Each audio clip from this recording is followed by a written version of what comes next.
وظائف کے لیے وظائف الصالحین آفیشیل کو سبسکرائب کریں۔ وظائف الصالحین آفیشیل۔ نحمده ونصلي ونسلم على رسوله الكريم اما بعد فاعوذ باللہ من الشیطان الرجیم بسم اللہ الرحمن الرحیم۔ ذوالقعدہ کی 11 تاریخ کا ایک ایسا خاص عمل دے رہا ہوں جو آپ کو ہر بیماری ہر پریشانی میں شفا کا باعث بن جائے گا، اور آیت شفا سورت شفا جس کو سورہ فاتحہ کہا جاتا ہے اس کا یہ عمل ہے، اور اس کو سرکار دو عالم صلی اللہ علیہ وسلم نے خود سورہ شفا کہا۔ یہ واحد صورت ہے جس کے بہت سے نام رکھے گئے، سبع مثانی بھی اس کو کہا جاتا ہے، سورت شفا بھی کہا جاتا ہے، اور اس کے نام بہت زیادہ ہیں۔ قرآن پاک میں اس کو سبع مثانی بھی کہا جاتا ہے، حدیث کے اندر اس کو سورہ شفا بھی بولا کہ اس کے ذریعے صحابہ اکرام رضوان اللہ تعالی علیہم اجمعین نے ایک زہر جس سردار کو سانپ کا پیٹ میں اور باڈی میں سرات کر چکا تھا، اس پر جب اس کو دم کیا، رقیہ کیا، تو اس کے دم سے اللہ نے اس کو شفا عطا فرما دی۔ تو اس لیے اس کو سورہ شفا سرکار دو عالم صلی اللہ علیہ وسلم نے اور صحابہ نے بولا بھی۔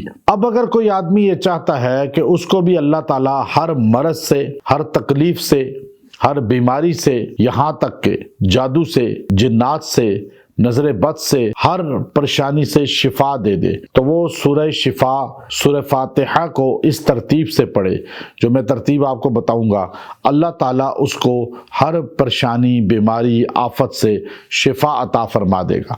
آج ہمارے ہاں دیکھتے ہیں بیماریاں بہت زیادہ ہیں، اور ہر بندہ کسی نہ کسی بیماری کے اندر مبتلا ہے، اور وہ بیماریاں ایک دو نہیں ہیں بلکہ اتنی بڑی تعداد میں ہیں کہ ہاسپٹل بھرے ہوئے ہیں، جگہ جگہ آپ کو کلینک، ہاسپٹل نظر آتے ہیں، اور وہاں رش کے انبار ہیں۔ اس کی وجہ کیا ہے کہ مریضوں کی تعداد روز بروز ہر گھر میں بڑھتی جا رہی ہے۔ اگر یہ گھروں میں اہتمام کر لیں تو آپ کو ہر مرض سے اللہ شفا دے گا۔ یہاں لوگ جاتے ہیں اور پھر مختلف لوگ ان کو مریض کو کہتے ہیں جی آپ کا یہ مرض ہم فلاں روحانی علاج سے، روحانی آپریشن سے ٹھیک کر دیں گے، اور اس طرح ان کو دھوکہ دیتے ہیں، اور مریض بدتر حالت میں ہو کر آخر دنیا ہی سے چلا جاتا ہے۔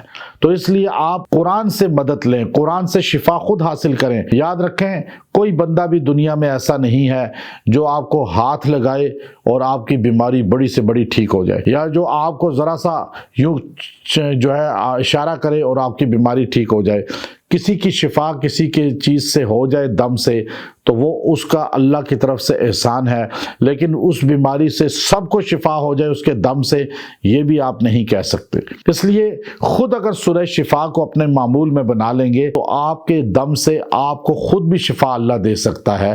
اور میں اس کو ویسے بھی بطور اجازت آپ کو بتا رہا ہوں کہ آپ سورہ شفا سورہ فاتحہ کو 70 مرتبہ اس دن پڑھیں اور دعا کریں، اور پانی پہ دم کر کے پئیں۔ مریض پیے بھی اور اس سے تھوڑا بہتا نہا سکتا ہے تو نہا بھی لے، اور یہ پانی انشاءاللہ اس کو شفا کا باعث بنے گا۔ وآخر دعوانا ان الحمد للہ رب العالمین۔